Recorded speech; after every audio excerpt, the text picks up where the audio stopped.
எடப்பாடி பழனிசாமி அவர்கள் ஒரு எதிர்க்கட்சி தலைவராக, ஒரு திராவிட இயக்கத்தின் தலைவனாக அவர் களத்தில் கூர்மையாக பணியாற்றவில்லை. பாஜகவின் கட்டளைக்கு கட்டுப்பட்டு பயந்து அஞ்சி எடப்பாடி மட்டுமல்ல அந்த கூட்டமே பணிந்து பயணிக்கிறார்கள் என்பதனால் அதை விமர்சிக்கிறேன். இரட்டை இலை சின்னத்தை 70,000 வாக்குகள் வித்தியாசத்தில் சுமார் தோற்கடித்த பெருமை எடப்பாடிக்கு உண்டு.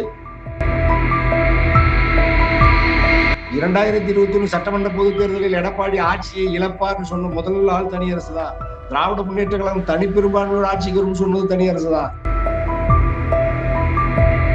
தன் அதிமுகவை நேசிக்கிற எவ்வளவோ கூட்டணி கட்சிகள், சமூக இயக்கங்கள் இருக்காங்க. வலிமையான அதிமுகவை அதை சிதைத்து வெளியேற்றி அதை பலகீனப்படுத்துவதற்கு துணை போவர் யாரு? எடப்பாடி. அவர்களுக்கு இன்னொரு அரசியல் இலக்கு இல்லை, அரசியல் நோக்கம் இல்லை, அரசியல் வேட்கை இல்லை. இவர்கள் இப்படிப்பட்ட குணத்தில் இருந்தாலும் அதை கட்டுப்படுத்துகிற இடத்துல புரட்சி தலைவர் அம்மா இருந்தார். இவர்களை கட்டுப்படுத்தி ஒழுங்குபடுத்துவதில் புரட்சி தலைவர் இருந்தார். இவர்களை கட்டுப்படுத்தி ஒழுங்குபடுத்துவதில் பேரறிஞர் அண்ணா இருந்தார். அதை எதிர்த்து போராடுங்க, மக்கள்கிட்ட போங்கன்னு சொல்றேன். மக்கள்கிட்ட போய் நீங்க நீதி கேளுங்க. மக்கள் தான் ஆயுத ஜனநாயகம். புரட்சி தலைவர் அம்மாவிட்ட நீங்க ஒரே ஒரு அவருடைய பேச்சிலோ, எழுத்திலோ, அவர் திட்டத்திலோ, அவர் சட்டத்திலோ மக்களுக்கு எதிராக மட்டுமல்ல, ஒரு தனி மனிதனுடைய உணர்வுகளுக்கு எதிராக கூட அவருடைய நடவடிக்கை இருக்காது. அந்த உறுதி எடப்பாடியிடம் வரலாற்றி பரவாயில்ல, அதில் ஒரு விழுக்காடு இருந்தா கூட நான் ஆதரிப்பேன் தனியரசு. அமைச்சர்களை எல்லாம் சிறைப்படுத்துகிற நிலை வந்த பொழுது கூட அவர்கள் பணிந்து விடாமல் எதிர்த்து நின்று அரசியல் நடத்துகிறார்கள், கட்சியை நடத்துகிறார்கள். பாஜகவுக்கு எதிராக இருக்கிற இந்தியாவில் ஒரு அரசியல் கட்சியாவது சுதந்திரமா நடமாட முடிகிறதா? அத்தனை பேர் மீது வழக்கு. விடியல் அரசுல கூட தவறு இருந்தா அதை சுட்டி காட்டுவதில்லை. தனியரசை போலவெல்லாம் இந்தியாவில் யாரும் விமர்சிக்க முடியாது, உலகத்திலேயே யாரும் விமர்சிக்க முடியாது. ஆளுகிற கட்சியும் எதிர்கட்சியும் ஜனநாயகத்தின் இரண்டு பக்கங்களை போன்றது. அது ஒன்று பழுதுபட்டாலும் ஜனநாயகம் சிதைந்துவிடும், நாணயம் சிதைந்துவிடும், செல்லாது.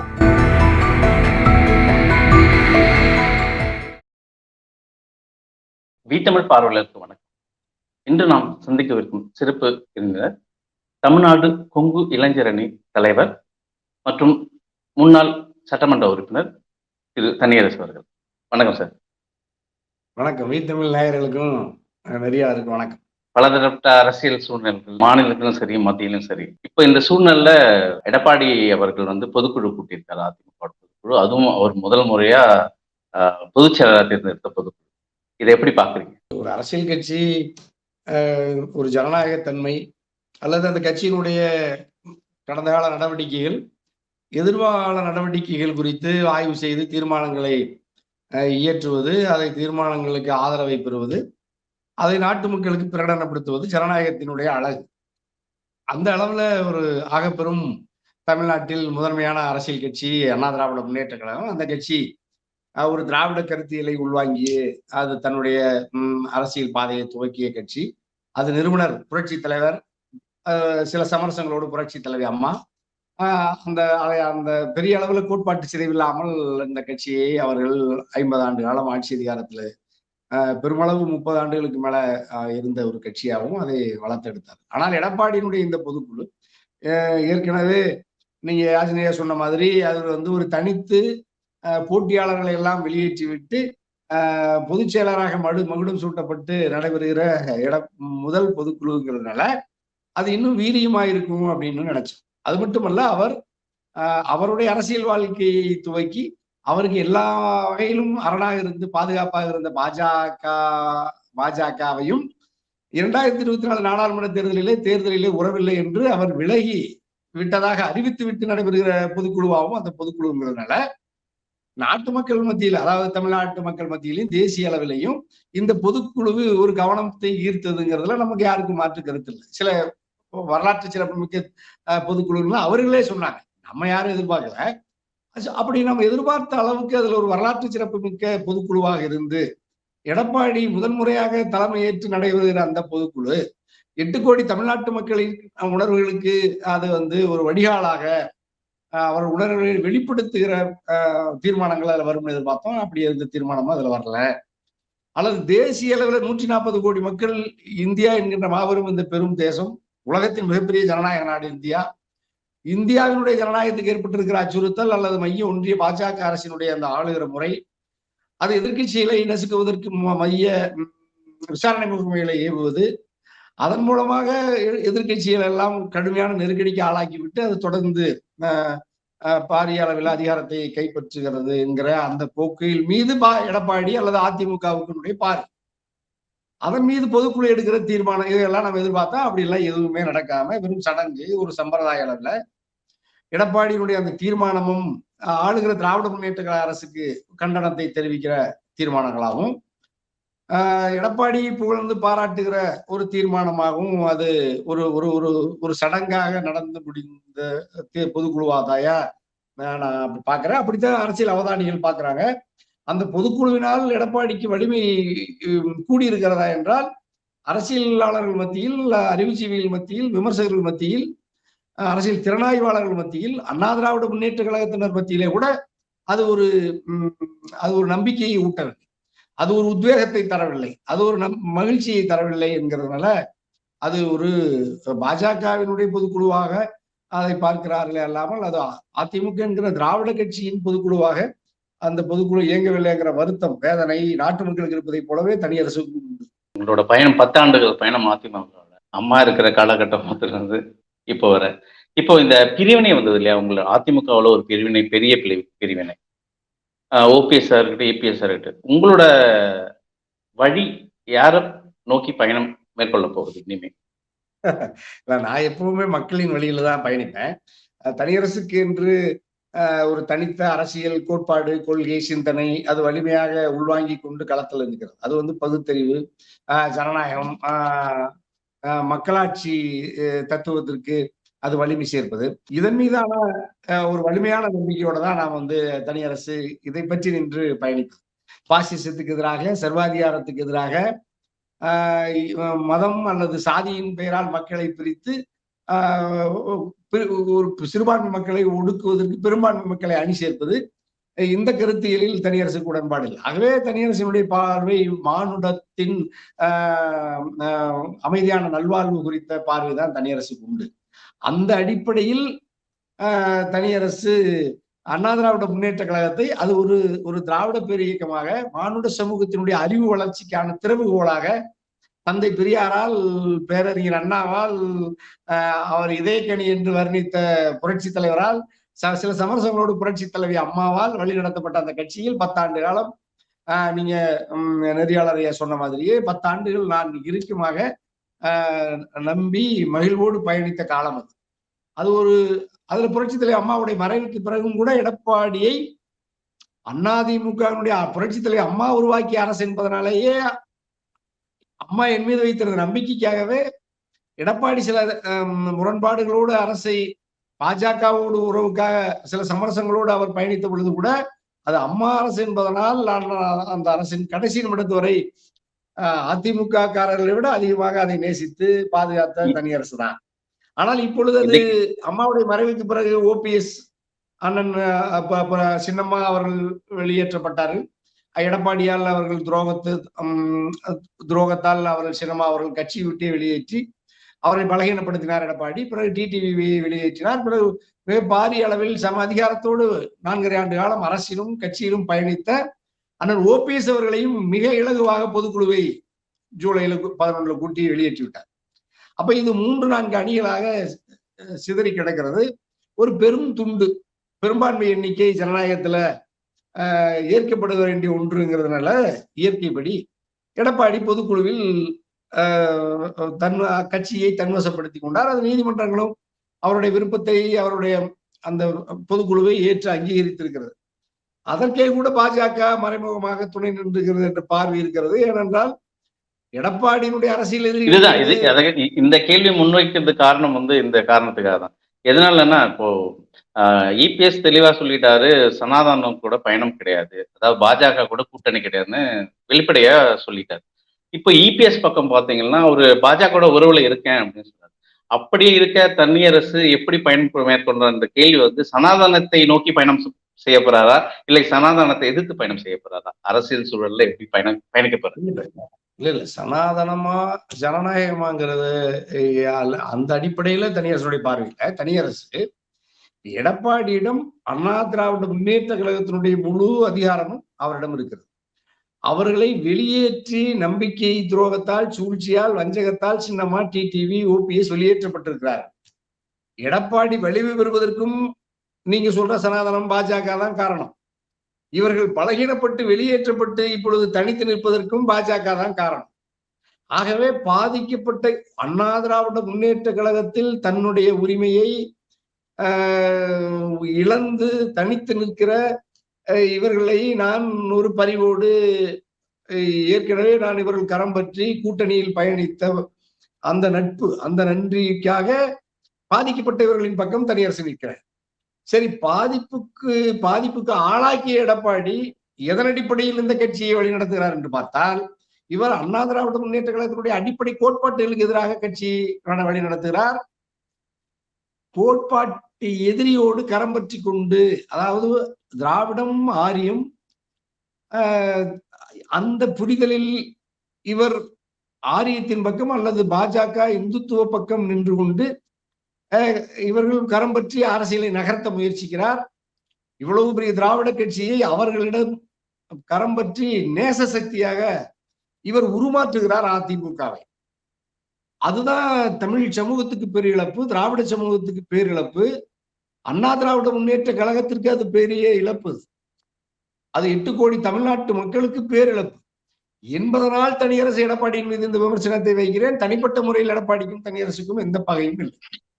எடப்பாடி கோட்பாட்டை உள்வாங்காமல், திராவிட கோட்பாட்டை அல்லது தமிழ்நாட்டினுடைய அரசியலை உள்வாங்காமல், தந்தை பெரியாரும் பேரறிஞர் அண்ணாவும் புரட்சி தலைவரும் புரட்சி தலைவர் அம்மாவும் கலைஞரும் பற்றி நின்ற அரசியலிருந்து விலகி, அதாவது கொள்கையிலிருந்து விலகி, இவர் ஒரு வணிகத்தனமான ஒரு பிழைப்புவாத அரசியலை இவர் உள்வாங்கி கொண்டு அதன் அடிப்படையில் அதிமுகவையும் வழிநடத்துகிறார் என்பதனால் அவ்வளவு ஒரு பாரிய பெரும்பான்மை தொண்டர்களை உள்ளடக்கிய ஒரு திராவிட பேர் இயக்கத்தை தன்னுடைய கோட்பாட்டு எதிரியிடம் இவர் கோட்பாட்டு கொள்கைகளை சிதைத்து எதிரிகளிடம் இவர் அதை வலிமைப்படுத்துகிறார். அதாவது இந்துத்துவ அமைப்புகளோடு அதை இணைத்து வலிமைப்படுத்துவதற்கு துணை போகிறார். ஆகவே நம்ம எடப்பாடியை விமர்சிக்கிறோம். எடப்பாடி இப்ப அண்ணன் ஓபிஎஸ் பாஜகவை ஆதரிக்கிறார் என்றால் பாஜக இவரை ஆதரிக்கவில்லை. கவனமா பாருங்க. டிடிவி பாஜகவை ஆதரிக்கிறார் என்றால் டிடிவி பாஜக ஆதரிக்கவில்லை. சின்னம்மா அவர்கள் பாஜக மீது மென்மையான போக்கை கையாளுகிறார் என்றால் பாஜக சின்னம்மாவை ஆதரிக்கவில்லை. அப்படி என்றால் இவர்களை விட எடப்பாடியை பாஜக ஆதரிக்கிறது என்றால் அவர் பாஜகவினுடைய பரம விசுவாசியாக இருப்பது இவர்கள் 3 பேரை காட்டிலும் எடப்பாடி என்பதை பாஜக உணர்ந்ததால் எடப்பாடியை அது பாதுகாத்து வளர்த்தெடுக்கிறது.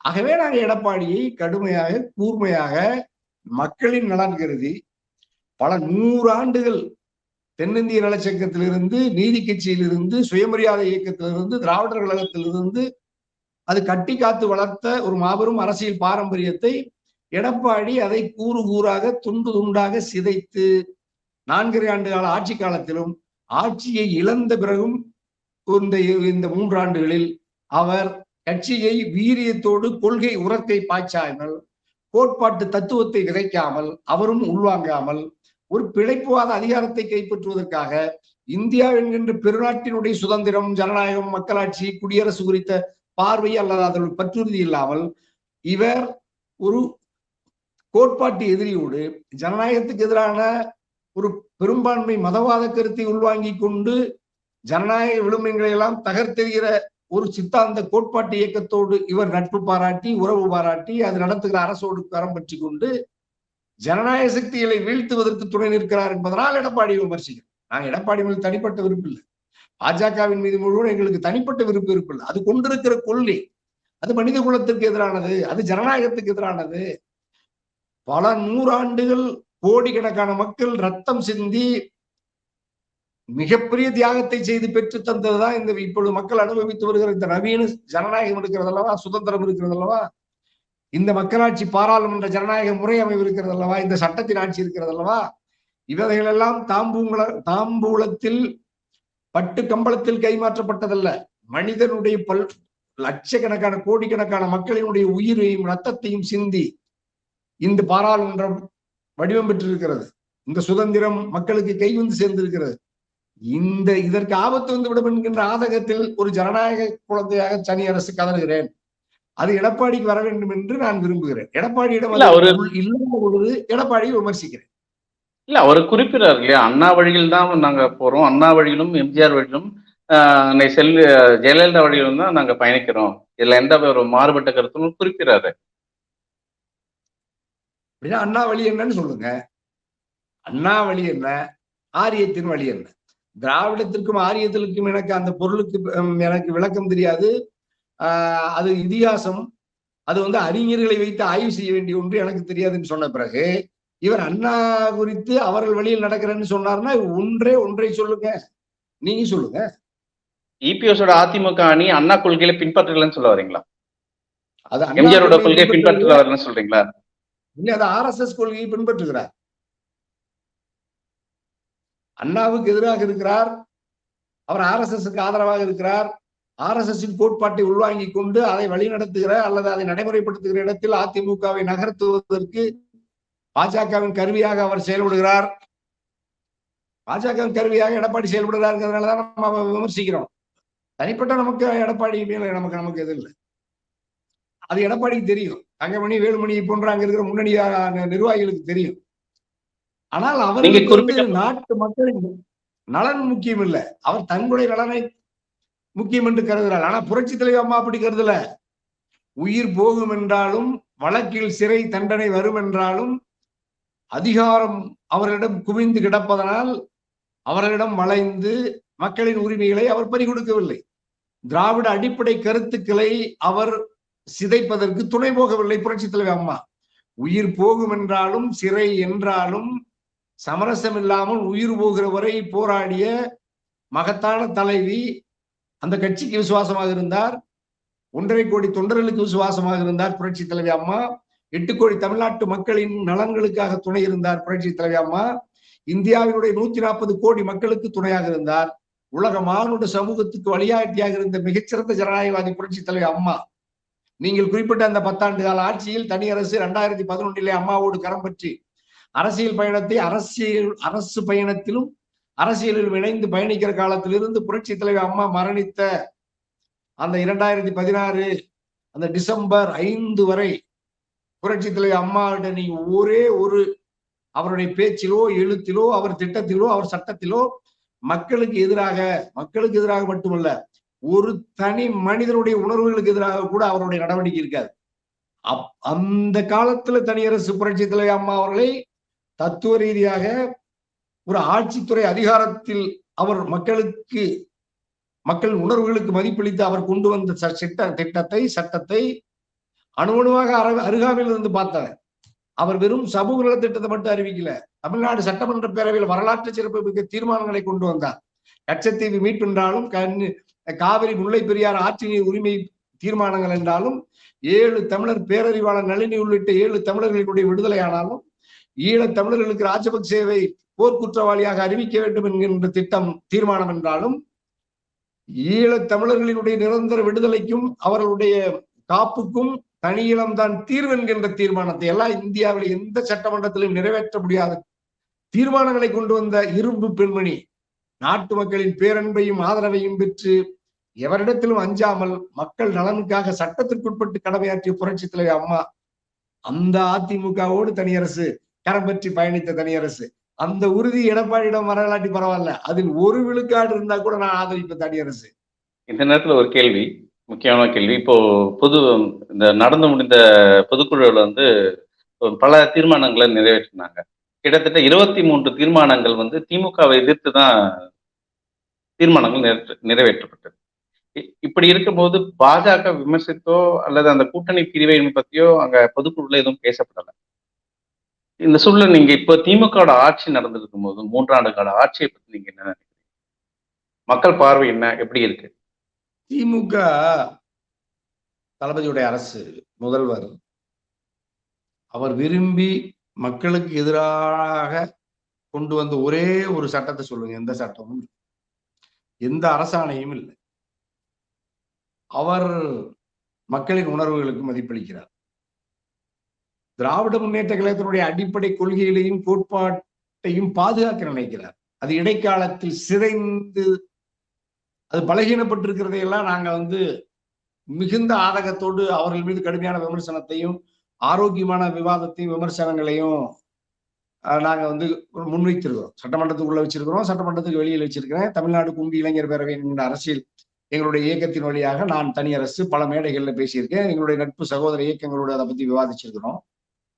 ஒரு இடத்தில் கூட திராவிட முன்னேற்ற கழகம் தளபதி பொறுப்பேற்ற பிறகு தலைவராக, தளபதி முதல்வராக பொறுப்பேற்ற பிறகு தமிழ்நாட்டு அரசின் இந்த இயந்திரத்தை அவர் கொள்கை வழி நடத்துகிறாரே அல்லாமல் கொள்கைக்கு முரண்பட்டு நடத்தல்.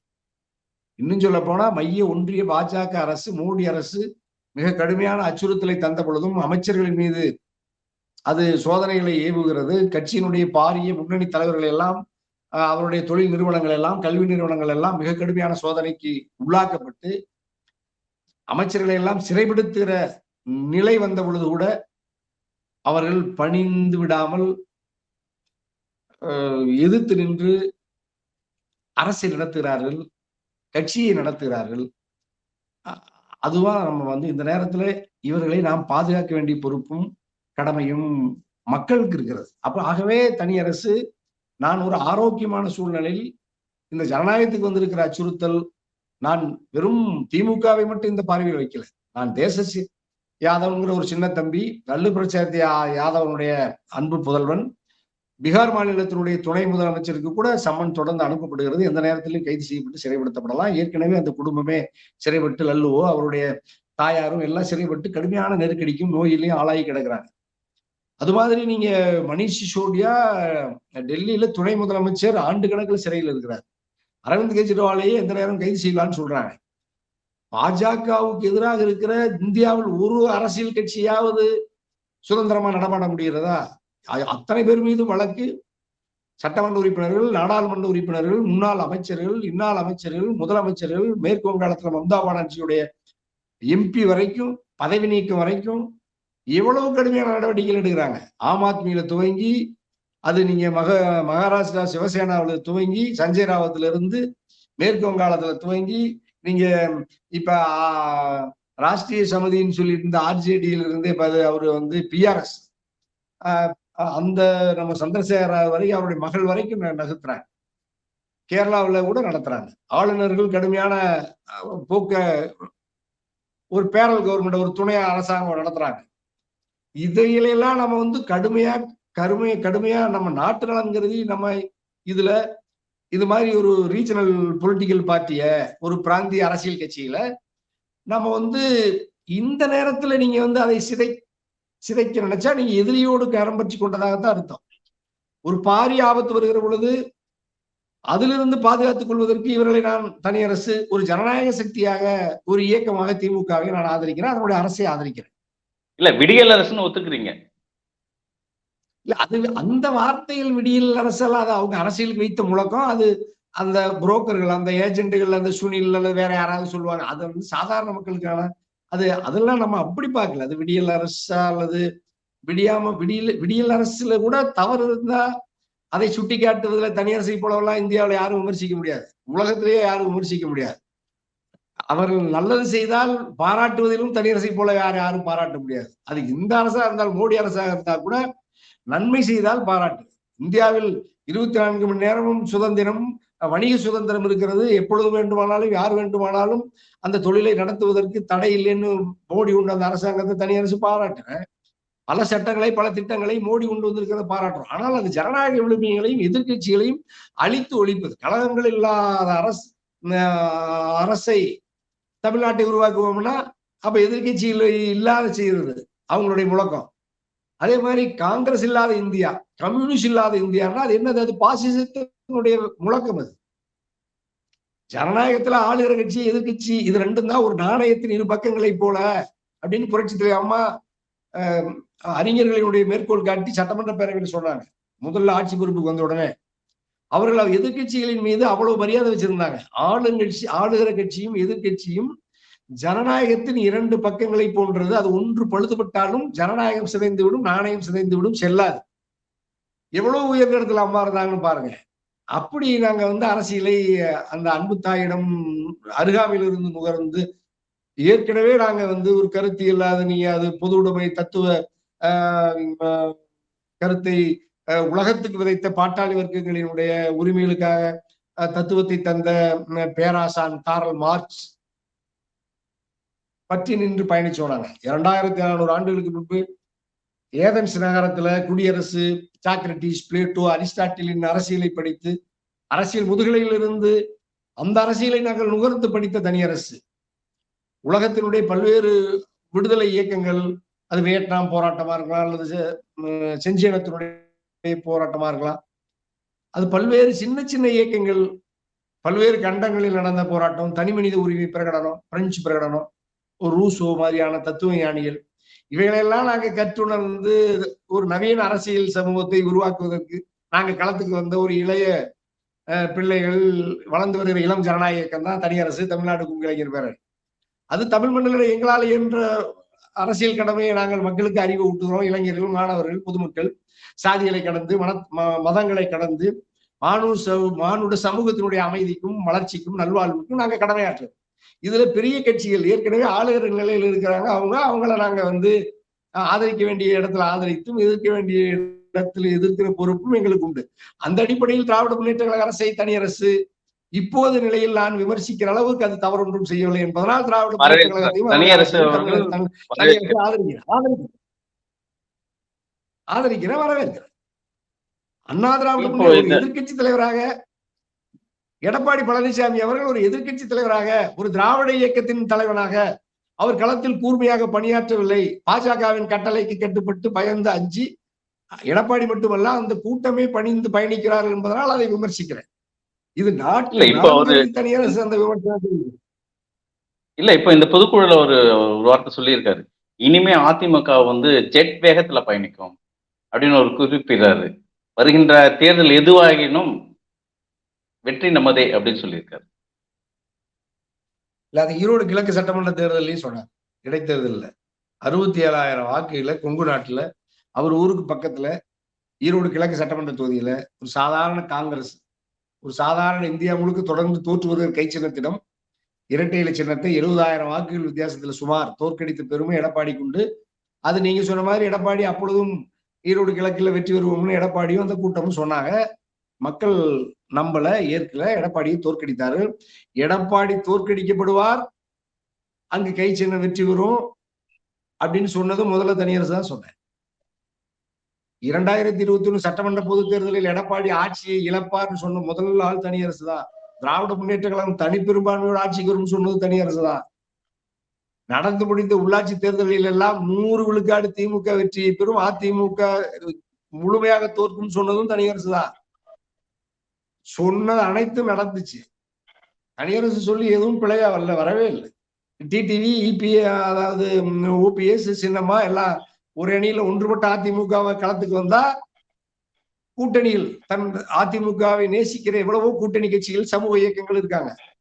இல்ல, இப்ப இது சாத்தியமா? இது இந்த 4 பேரும் கூட்டுறதுக்கான சாத்தியம் இருக்கா? இப்போ அந்த சாத்தியத்தை தகர்ப்பதுதான பாஜகவினுடைய வேலை. 4 பேரும் ஒன்று சேரக்கூடாது. இப்ப பாஜக தான் இவங்களை ஒன்று சேர விடாம தடுக்கிறது பாஜக தான் சொல்ல வரீங்களா? ஆமா, அதற்கு துணை போறார் எடப்பாடி. அதனாலதான் நான் எடப்பாடி தனியரசு விமர்சிக்கிறேன். எடப்பாடி மேல தனியரசுக்கு என்ன கோபம்? இல்ல, இப்படி வலிமையான அதிமுகவை, ஒன்றுபட்ட அதிமுகவை உருவம் பெற செய்வான், அதை சிதைத்து வெளியேற்றி அதை பலகீனப்படுத்துவதற்கு துணை போவர் யாரு? எடப்பாடி. அப்ப எடப்பாடி அந்த கருத்தில் மாற்று கருத்து கொண்டு வெளியேறுகிறவர்களை அரவணைப்பதற்கு பதிலாக, அன்பு பாராட்டுவதற்கு பதிலாக அவர்களை கடுமையாக வெளியேற்றுவதில் மகிழ்ச்சி அடைகிறார். அதை எப்படி நீங்க வெற்றி பெறுவீங்க? ஜனநாயகத்துல பெரும்பான்மை, அன்பு, மன்னித்தல், அரவணைத்தல் தான் ஜனநாயகத்தினுடைய அழகு. சர்வாதிகாரம் தான் நீங்க அதாவது ஒரு முடிவெடுத்தால் அது உறுதியா இருப்பது சர்வாதிகாரம். அது எடப்பாடி அந்த சர்வாதிகார போக்கை அந்த அந்த அந்த பண்போடு அவர் பயணிக்கிறதுனால் தொடர்ந்து தோற்கிறார். ஒண்ணு நீங்க ஜனநாயகவாதியா இருக்கணும்னா அரவணைச்சு போகணும். சர்வாதிகாரியா இருந்தா ஜனநாயகத்தில் வெற்றி பெற முடியாது. அதைத்தான் தனியரசு சொன்னாங்க. நீங்க சர்வாதிகார மனப்பான்மையோடு நடந்தால் தேர்தல் அரசியலில் வெற்றி பெற முடியாது. நீங்க குழுவை வேணா நீங்க ஒன்று சேர்த்து வச்சுக்கலாம். அந்த குழுவே உங்களுடைய ஆட்சி காலத்தில் பலனடைந்த ஒரு குழு என்பதனால் அது உங்களை அது பற்றி நின்று மீண்டும் அப்படி ஒரு வாய்ப்பு வருகிற பொழுது பலனடையலாம் என்று காத்திருக்கிறார்கள். அவர்களுக்கு இன்னும் ஒரு அரசியல் இலக்கு இல்லை, அரசியல் நோக்கம் இல்லை, அரசியல் வேட்கை இல்லை. அவர்கள் அதிகார வேட்கை இருக்கிறது. அதன் மூலமாக அவர்கள் பலனடைகிற, அதாவது தனித்து பலனடைகிற வேட்கை இருக்கிறது. அது ஒரு பிழைப்புவாத வேட்கை. அது சாதாரண மனிதர்களிடத்துல இருக்கவே கூடாது. பரவாயில்ல. நிர்வாகிகளிடத்துல அப்படி இருப்பது என்பது அரசியல பெரும் பிழை. அது ஏன்னா அரசியல் என்பதே தொண்டு செய்வது, சேவையாற்றுவது, தியாகம் செய்வது, இதுதான் அரசியல். ஆனால் இவர்களினுடைய அரசியல் தொண்டு, சேவை, தியாகம், இதன் மீது இவர்களுக்கு எந்த பற்றுறுதி இருக்கிறது? ஆகவே நம்ம இவர்களை நம்ம விமர்சிக்கிறோம். இவர்கள் இப்படிப்பட்ட குணத்தில் இருந்தாலும் அதை கட்டுப்படுத்துகிற இடத்துல புரட்சி தலைவர் அம்மா இருந்தாங்க. இவர்களை கட்டுப்படுத்தி ஒழுங்குபடுத்துவதில் புரட்சி தலைவர் இருந்தார். இவர்களை கட்டுப்படுத்தி ஒழுங்குபடுத்துவதில் பேரறிஞர் அண்ணா இருந்தார். ஆனா இப்ப இல்ல. அதுதான் நம்ம இந்த அப்படிப்பட்ட ஒரு தலைவர் அதிமுகவுக்கு வரணும். அது எடப்பாடி தன்னால் முடியாவிட்டாலும் அப்படிப்பட்ட ஒரு தலைவரிடத்தில் அதிகாரத்தை தந்துவிட்டு இவர் மீண்டும் ஒரு 2வது இடத்துல 3வது இடத்துல இருந்து பயணிக்கலாம். அது பாஜக விடாமல் இவர்களை பிரித்து வைத்திருக்கிறது. யாரும் இந்த கொள்கையோடு, இந்த சித்தாந்தத்தோடு நான் விரும்புகிற அல்லது மக்கள் விரும்புகிற ஒரு கோட்பாட்டு அரசியலோடு பயணிப்பு வந்தால் அது பாஜக முகமைகளை பயன்படுத்தி அடக்கி ஒடுக்கி வழக்கிட்டு சிறைப்படுத்துகிறது.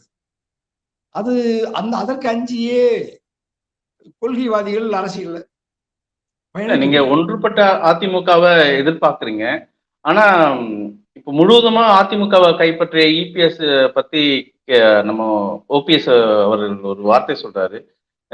இது நிலைக்காது, இந்த நிலைமை இப்படியே நிலைக்காது, விரைவில் பீகார் ஜெயிலுக்கு செல்ல வேண்டிய நேரம் வந்து கொண்டிருக்கிறது அப்படின்னு ஓபிஎஸ் சொல்றாரு. இதை எதை வைத்து சொல்றாரு? இப்போ அவர்கிட்ட ஒரு அதிகாரம் கூட இல்லை. இல்ல அப்படி இல்ல. நீங்க பாஜகவிலிருந்து வெளியேறி விட்டீர்கள், ஆகவே உங்களுக்கு அந்த வாய்ப்பு காத்திருக்கிறது அப்படின்னு அண்ணா எதிர்பார்க்கிறார்.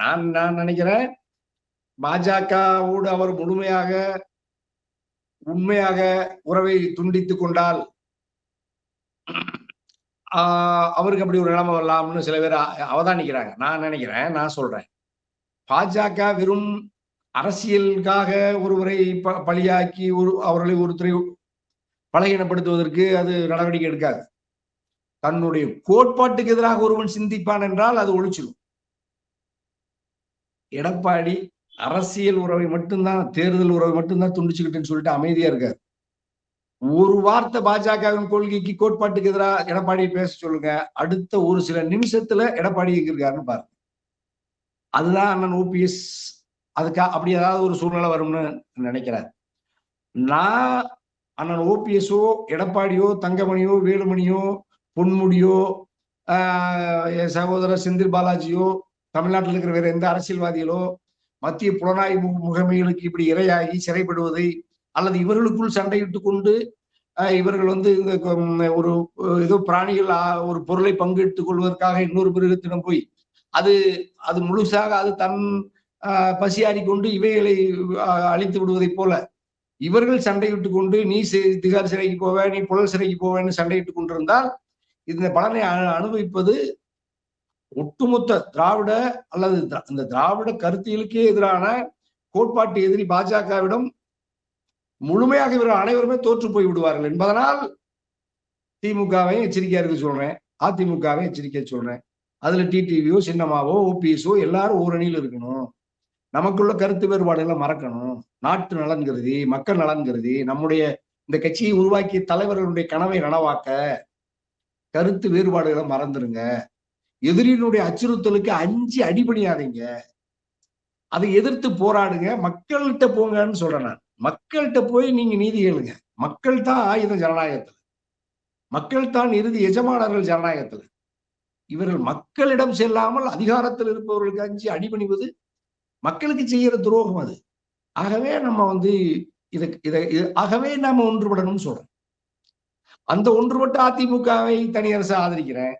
அந்த ஒன்றுபட்ட அதிமுக பாஜகவை எதிர்த்து ஜனநாயக சக்திகளை அணி சேர்த்து கொண்டு திராவிட முன்னேற்ற கழகத்தை வீழ்த்துவதற்கு, பாஜகவை வீழ்த்துவதற்கு நீங்க பிரகடனப்படுத்துங்க. அதிமுக செல்வாக்கு எங்க போகுதுன்னு பாருங்க.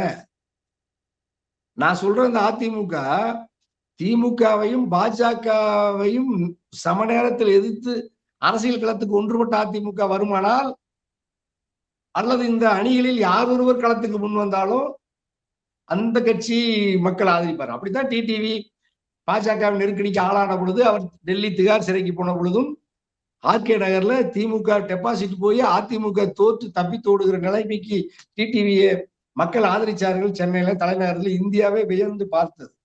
மக்கள் தான் ஆதரிச்சாங்க. கருத்து கணிப்பெல்லாம் தப்பி தோடிட்டாங்க. மக்கள் வலிமையானவங்க. ஆகவே மக்கள் காப்பாற்றுவார்கள். ஆனா இவங்க சிறைக்கு பயந்து, வழக்குக்கு பயந்து, உயிருக்கு பயந்தா, புரட்சி தலைவர் அம்மாவே உயிருக்கு பயப்படல. அவர்களே அண்டை மாநிலத்துல கர்நாடக சிறைக்கு போறோம்னு தெரிஞ்சுமே அவர்கள் பணிந்து யாரிடமும் மண்டியிடவே இல்லை. அவர்கள் வெளியில் வந்தவர்கள் என்று சொல்லுகிற நீங்கள் ஏன் பயந்து? புகார் இல்ல, வழக்கு இல்ல, புகாரே வந்துவிடும் என்று முன்கூட்டியே தெரிந்த அஞ்சு நடுங்குகிற இவர்களால எப்படி இந்த கட்சியை காப்பாற்றுவது, நாட்டை காப்பாற்றி, மக்களை காப்பாற்றி, தொண்டர்களை காப்பாற்றி, மக்களின் ஆதரவை பெற்று, வாக்குகளை பெற்று ஆட்சி அதிகாரத்துக்கு வந்து நீங்க என்ன நல்லது செய்ய முடியும்? ஆகவே நீங்க களத்துக்கு துணிஞ்சு வாங்க. ஒரு கூட்டமா இயங்குங்க, குழுவா இயங்குங்க. யாராவது உங்க மேல வழக்கு வந்தா சிறைக்கு கொஞ்ச நாள் போய் இருங்க. சட்டப்படி தப்பு செஞ்சிருந்தா, ஊழல் பண்ணா நீங்க ஒரு நாள் இருங்க. அதுக்கு வழக்கில் இல்லாதவன் ஆட்சி ஆளுங்க, கொள்கைப்படி ஆளுங்க. அதுல ராமசாமி ஆள்றாரா, குப்புசாமி ஆள்றாரா அப்படிங்கிறது உங்களுக்கு என்ன? கொள்கை ஆளுகிறதா? இந்த கட்சியின் கொள்கையை நடைமுறைப்படுத்துவதில் இந்த கட்சியில் யார் ஒருவர் யாருமானாலும் அந்த பொறுப்பை ஏற்று நடத்தட்டும். தொண்டர்கள் ஆதரிப்பார்கள், மக்கள் ஆதரிப்பார்கள். இதைத்தான் தனியரசு நாம தொடர்ந்து வலியுறுத்துறோம். அது விரைவில் நடைபெற வேண்டும் என்றும் நம்ம தொடர்ந்து நம்முடைய வீத்தமிழ் வழியா தமிழ்நாட்டு மக்களுக்கும், அதிமுகவினுடைய ஆறுயிர் உறவுகளுக்கும், தமிழ்நாட்டின் 8 கோடி வாக்காளர் பெருமக்களுக்கும் தொடர்ந்து சொல்றோம். அது ஊழலை ஒழிக்கிறேன் என்கின்ற பெயரில் வருகிற இந்த பாசிசத்தையும் நம்ம ரொம்ப கவனமா இருந்து இருக்கணும். ஏன்னா ஊழலை விட சர்வாதிகாரம் கொடியது. திமுக என்கின்ற நட்பு கட்சியை, அதாவது கோட்பாட்டு நண்பனை அல்லது பங்காளியை இது எதிரியாய் காட்டிவிட்டு, கோட்பாட்டு எதிரியை, பகையாளியை நட்பு கரம் பற்றி கொண்டு வாலியை மறைந்திருந்து சுக்ரீவனும் ராமனும் இணைந்து வாலியை அழித்தது போல இவர்கள் திமுகவை அழிக்க முயற்சிக்கிறார்கள். ஆகவே அது பிழையானது, தவறானது. தனியரசினுடைய இந்த கருத்து தர்க்க ரீதியானது, இயற்கை நீதிக்கு உட்பட்டது, யதார்த்த நடைமுறை நவீன அரசியலுக்கு அது ஏதுவாக பொருந்தக்கூடிய வாதம் என்பதனால் இந்த தர்க்கத்தை தமிழ்நாட்டு மக்கள், இந்திய நாட்டு மக்கள், மானுட சமூகம் ஆதரிக்கிறது, அங்கீகரிக்கிறது.